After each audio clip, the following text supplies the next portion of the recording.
Bismillahirrahmanirrahim. Dear students, मैं उम्मीद करता हूँ आप सब लोग खैरियत से होंगे. Today we are going to discuss the next topic which is related to the induced EMF and the its types. तो आज के लेक्चर के अंदर हम नेचर ऑफ इंड्यूस्ड EMF पढ़ेंगे और उसकी टाइप्स के ऊपर बात करेंगे कि जो एक्चुअली तौर पे जो आपके पास इंड्यूस्ड EMF जनरेट होती है उसकी वजह से पैदा होने वाले इलेक्ट्रिक फील्ड के ऊपर कैसा फ़र्क पड़ता है और क्या वैसी ही सारी चीज़ें हैं जैसे नेचुरली हो रही हैं या सोर्स के तौर पे हम सोर्स वोल्टेजेस या सोर्स ईएमएफ वगैरह से लेते हैं, क्या ये सारे बिहेवियर वैसे ही हैं या इनमें कोई फ़र्क है? तो आज इन सारी चीज़ों के ऊपर हमारी डिस्कशन होगी. So this topic is related to our course electricity magnetism 2 PHY 402 BS Physics 4th semester evening Spring 2021. So in the last lectures we have talked about a big story related to the magnetic field जिसके अंदर हमने उसके governing laws के बारे में discuss किया, फिर हमने एम्पेयर लॉ, फिर उसके बाद इलेक्ट्रोमैग्नेटिक इंडक्शन के बारे में बात हुई, फिर उसके बाद हमने इलेक्ट्रोमैग्नेटिक इंडक्शन के जो है गवर्निंग लॉज के ऊपर बात की और हमने दोनों साइडों को कवर करने की कोशिश की from current to magnetic field approach जिसके अंदर आपके पास बायट-सावर्त लॉ और एम्पेयर लॉ यूज़ किए जाते थे. Then we also studied the magnetic field to current production approach जिसके अंदर फैराडे लॉ और लेंसेज वगैरह लेंस लॉ वगैरह इस्तेमाल किया जाता था. इन सारी चीज़ों को डिस्कस करने के बाद कल वाले लेक्चर के अंदर हमने फैराडे लॉ को अगेन पढ़ा और उसकी इंटीग्रल और डिफरेंशियल फॉर्म के ऊपर भी डिस्कशन की कि किस तरह से हम उसकी इंटीग्रल फॉर्म और डिफरेंशियल फॉर्म जो है वो डेरिवेट कर सकते हैं, डिराइव कर सकते हैं और उनको किस तरह से आप साबित कर सकते हैं कि ये जो है एक ही चीज़ के दोनों एक ही पहलू को एक्सप्लेन करते हैं.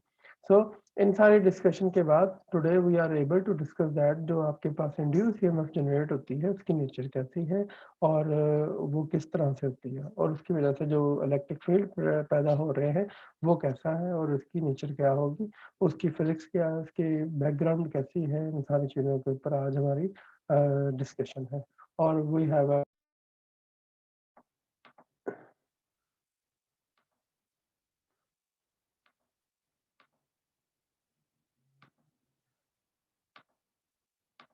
तो इसके साथ-साथ जो है हमारे पास induce nature of induce EMF के ऊपर डिस्कशन है, साथ ही we will talk about the types of induce EMF and then their different aspects.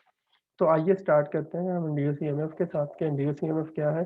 तो एन इलेक्ट्रोमैग्नेटिक फोर्स और EMF is said to be induce EMF when the linking the flux linking with the coil और the conductor changes. अगर आप हम कल के discussion को ही लें तो हमारे पास जो है इलेक्ट्रोमैग्नेटिक जो इंडक्शन थी एक्चुअली वो रिजल्ट था और उसके दरमियान पैदा होने वाले फ्लक्स के लिंकेज के अंदर चेंजेस का. तो वो कंडक्टर के दरमियान भी हो सकती है और वो आपके पास चेंजेस जो हैं वो कॉइल के अंदर भी हो सकती हैं. तो इसी वजह से आपके पास जो इलेक्ट्रोमोटिव या EMF force is said to be induced because जब भी आपके पास किसी किस्म का भी इलेक्ट्रिक फ्लक्स हो या मैग्नेटिक फ्लक्स हो जब वो चेंज करता है तो उसके नतीजे के अंदर आपके पास ईएमएफ जनरेट होगी. जनरली तौर पे हम मैग्नेटिक फ्लक्स की बात की है. तो that is that any change in the magnetic flux तो आपके पास उसके नतीजे में इंड्यूस ईएमएफ जनरेट हुई थी जिसे आप इलेक्ट्रोमोटिव फोर्स भी कह सकते हैं. ऑब्वियसली ये इलेक्ट्रोमोटिव फोर्स जो है वो इलेक्ट्रिक फील्ड जनरेट करती है और इस तरह के इलेक्ट्रिक फील्ड को हम क्या कहते हैं, इंड्यूस ईएमएफ या इंड्यूस इलेक्ट्रिक फील्ड कहते हैं. So the electric field due to the induce EMF is known as induce electric field और इसको हम इंड्यूस इलेक्ट्रिक फील्ड कहेंगे. असूली तौर पे हमें तो बज़ाहिर यही लगता है कि आपके पास जो इलेक्ट्रिक फील्ड है ये वैसा ही है जैसा आम तौर पे आपके पास जो है वो सोर्स इलेक्ट्रिक फील्ड की तरह बिहेव करता है जो कि डायरेक्टली लिया गया है बैटरी के ज़रिए से या फिर पोटेंशियल डिफरेंस की वजह से. बट टेक्निकली तौर पे देखा जाए तो ओवरऑल तौर पे इसका जो बिहेवियर है it is also the same. इसका रिस्पॉन्स जो है it is the same as we have the real electric field और you can say the source electric field. But technically, this electric field is basically totally opposite to the real field because electric field जो होते हैं वो आपके पास conservative होते हैं जबकि induce electric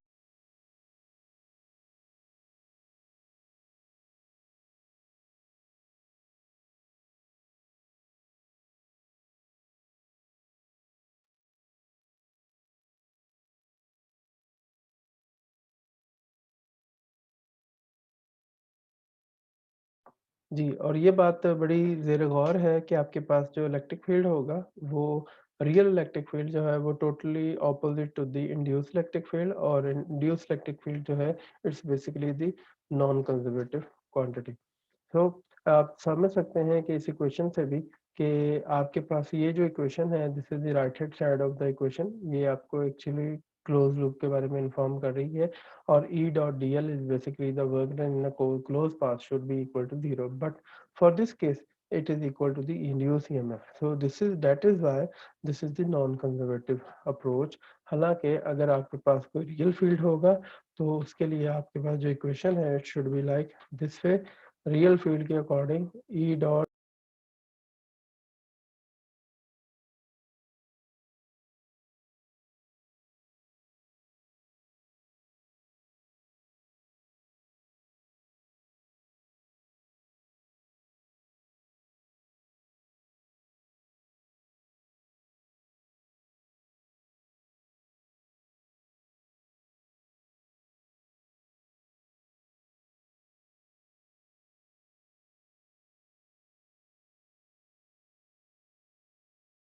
ji sorry dear students, due to the internet connection failure तो हमारे पास ये प्रॉब्लम आ रही है।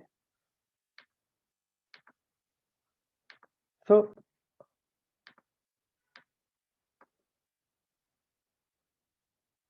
अगर यहाँ पे हम देखें तो आपके पास जो है, अगर ये equation is equal to zero के इक्वल आती है, विच शोज दैट कि आपके पास जो है इलेक्ट्रिक फील्ड जो है that is conservative.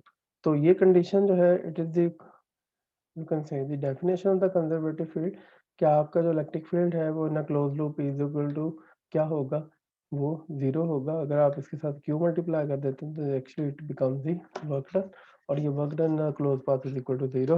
However for the case of induce EMF we have the different scenario. आप क्लोज पाथ के अंदर कोई भी जो है वर्क डन जो होगा it is equal to the different from the अपना induce EMF, so that is why it is the non conservative है। तो इससे आप अंदाजा लगा सकते हैं कि जो आपके इंड्यूस इलेक्ट्रिक फील्ड हैं वो they are similar in behaviour but they are physically, or you can say the physics of these fields are totally different to each other. So this is an important point. Similarly, we have the different types of induced uh, EMF, और आप देख सकते हैं the first one is you can say they divide the induced EMF in different flows or in different you can say the parts. The first one is the statically induced EMF and secondly dynamically induced EMF.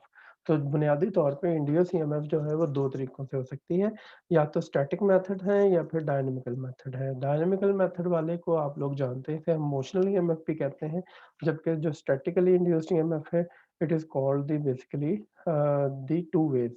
एक होती है self inductance of EMF या self induce EMF होती है, और एक होती है म्यूचुअली इंड्यूस ईएमएफ। तो हम भी अपने लेक्चर्स के अंदर जो है in future lectures we will discuss about that कि सेल्फ इंडक्टेंस या सेल्फ इंड्यूसिंग एमएफ कैसे जनरेट होती है और म्यूचुअल इंड्यूसिंग एमएफ कैसे जनरेट होती है, और इनके आपस में फिजिक्स कैसे बनाई जा सकती है। इसी चीज को थोड़ा सा अंडरस्टैंड करने के लिए we have a first part जिसके अंदर हम स्टैटिकली इंड्यूस ईएमएफ जो है इसको स्टडी कर सकते हैं। This is a type of EMF is generated by keeping the coil or the magnetic field system stationary at the same time. That means that the change in flux linking with the coil takes place without either the motion, or you can say the moving the conductor or coil or other or the field system. तो you can see है कि ऐसी EMF जिसके अंदर आपके पास जो conductor वगैरह है वो मोशन में ही होंगे, तो उसके अंदर होगा this change of flux produced by the field system linking with the coil is obtained by changing the electric current in the field system. So actually this is basically the main idea कि ये जो है आपके पास induced EMF इसलिए generate होती है due to the change in the electric current in the system, जो इसकी वजह से आपका field generate किया गया है और उस field को change किया जाता है with respect to the current. So actually this is the concept of which is linking with the production of the current और वो मैग्नेटिक फील्ड को चेंज करता है। जैसे-जैसे आप करंट को चेंज करते हैं वैसे-वैसे मैग्नेटिक फ्लक्स चेंज होता है, जिसके नतीजे के अंदर ये इंड्यूस ईएमएफ जनरेट होती है। और इसको जनरेट करने के 2 तरीके हैं। एक तरीका का जो है इसे हम सेल्फ इंडक्टेंस या सेल्फ इंड्यूस ईएमएफ कहते हैं, which is induced in the coil due to the change of the flux produced by it linking with its own turns. कि आपके पास एक कॉइल है और हर एक कॉइल के अंदर डिफरेंट लूप्स जो है उसके टर्न्स कहलाते हैं। तो उस हवाले से आपके पास ये जितनी भी कॉइल होंगी वो मल्टीपल या एन टर्न्स के ऊपर मुश्तमिल है। तो हर एक टर्न का एक दूसरे के साथ जब फ्लक्स चेंज होता है तो उसकी वेरिएशन की वजह से इंड्यूस ईएमएफ जनरेट हो जाती है और इसे हम सेल्फ इंड्यूस ईएमएफ कहते हैं। सेकेंडली जो है that is the mutual induced EMF. नाम से ही जाहिर है it's basically the share type.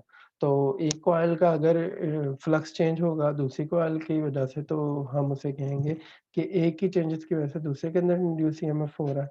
Similarly अगर एक कॉइल के अंदर फ्लक्स चेंज हुआ है तो दूसरे के अंदर उसका इफेक्ट स्टडी किया जा सकता है and it is called the magnetically linked coil. कि इसके अंदर इनका कोई फिजिकल कनेक्शन तो नहीं होता but they have the flux linkage और you can say magnetic linkage. So mutually induced electromotive force जो है is induced in the coil due to the change of flux produced by another coil or linking with it. तो it is the basically the two scenarios। और इसके ऊपर हम पूरा chapter है different तरह की हम ज्योमेट्रीज हैं उनके लिए सेल्फ इंडक्टेंस इंड्यूसिंग एमएफ और म्यूचुअल इंड्यूसिंग एमएफ वगैरह की वैल्यूज को भी कंप्यूट करेंगे इंशाल्लाह in next lectures. Similarly, we can also state that what is dynamical induced EMF कि जिसे हम मोशनल ईएमएफ भी कहते हैं। It is very clear from the it's name कि ये ऐसी ईएमएफ होगी जो basically motion of the conductor या फिर मैग्नेट की वजह से प्रोड्यूस की गई है। So in dynamically induced EMF the magnetic field of the system is kept stationary. So this is the stationary and conductor is moving. तो इसके अंदर आपके पास जो मेजर चीज़ है वो है कि इस दफ़ा मैग्नेटिक फील्ड बिल्कुल चेंज नहीं होगा। It will be consider as a constant value and the magnetic field system. और उस हवाले से जो है एक कंडक्टर मूव करेगा। अगर नहीं तो फिर इस सिचुएशन का रिवर्स हो सकता है कि आपके पास मैग्नेटिक जो मैग्नेट है वो आपका कंडक्टर जो है जिसे आप लूप वाली एग्जांपल समझ सकते हैं कि उसके अंदर आपके पास जो है वो स्टेशनरी है, जबकि आपका मैग्नेट जो है मूव कर रहा है। तो दोनों के अंदर अगर हम इसको कलेक्टिवली कहें, तो ऐसी ईएमएफ जो कि रिलेटिव मोशन की वज़ह से प्रोड्यूस होती है, हम उसे मोशनल ईएमएफ कह सकते हैं और you can call it as dynamical EMF. So thus by following either of the two processes, the conductor cuts across the magnetic field and the EMF is induced in the coil. This phenomena actually takes place in the electrical generator, back EMF of Motors and also in transformer. तो ये सारा कुछ जो है वो यहाँ इन devices के अंदर इस्तेमाल किया जा रहा है। So in this chapter we have discussed about the basics of how we can produce the EMF, how we can relate the quantitative analysis between the induced EMF and the change in flux और जिसे हम Faraday law पढ़ते हैं और इसके मुताबिक हमने different चीज़ों के ऊपर डिस्कशन की थी। So इंशाल्लाह हम अपने नेक्स्ट लेक्चर के अंदर जो है इस बात पे डिस्कशन करेंगे कि magnetic properties of the material कि एक्चुअली तौर पे क्या ये जो मैग्नेट हम डिस्कस कर रहे हैं ये एक्चुअली तौर पे आते किधर से हैं और ये किस तरह से जो है बिहेव करते हैं माइक्रोस्कोपिकली। इनके अंदर ऐसा क्या है जिसकी वजह से they start attracting to other bodies और other iron pieces you can say और other metallic bodies. What is the reason. तो इन सारी बुनियादी बातों के ऊपर हम एक डिटेल डिस्कशन करेंगे इंशाल्लाह नेक्स्ट लेक्चर के अंदर। And after that we will study about the inductance कि ये जो आज हमने ईएमएफ पढ़ी है इंड्यूस होने वाली, तो इस फिनोमेना को इन जो है हम इंडक्टेंस कहते हैं और इंडक्टेंस की ही इंशाल्लाह हम नेक्स्ट लेक्चर के अंदर टाइप्स पढ़ेंगे जिनमें शामिल जो है वो आपके पास self inductance and the mutual inductance शामिल है। सो मैं उम्मीद करता हूँ आपको इस लेक्चर के में समझ आई होगी। फिर भी किसी किस्म का कोई प्रॉब्लम हो कोई डिस्कशन करनी हो तो यू आर वेलकम। आप हमारे interactive session but Zoom meeting WhatsApp group and YouTube comment section के अंदर अपने डिस्कशन क्वेश्चंस और डिस्कशन कर सकते हैं। अपना ख्याल रखिएगा जी। अल्लाह हाफिज़।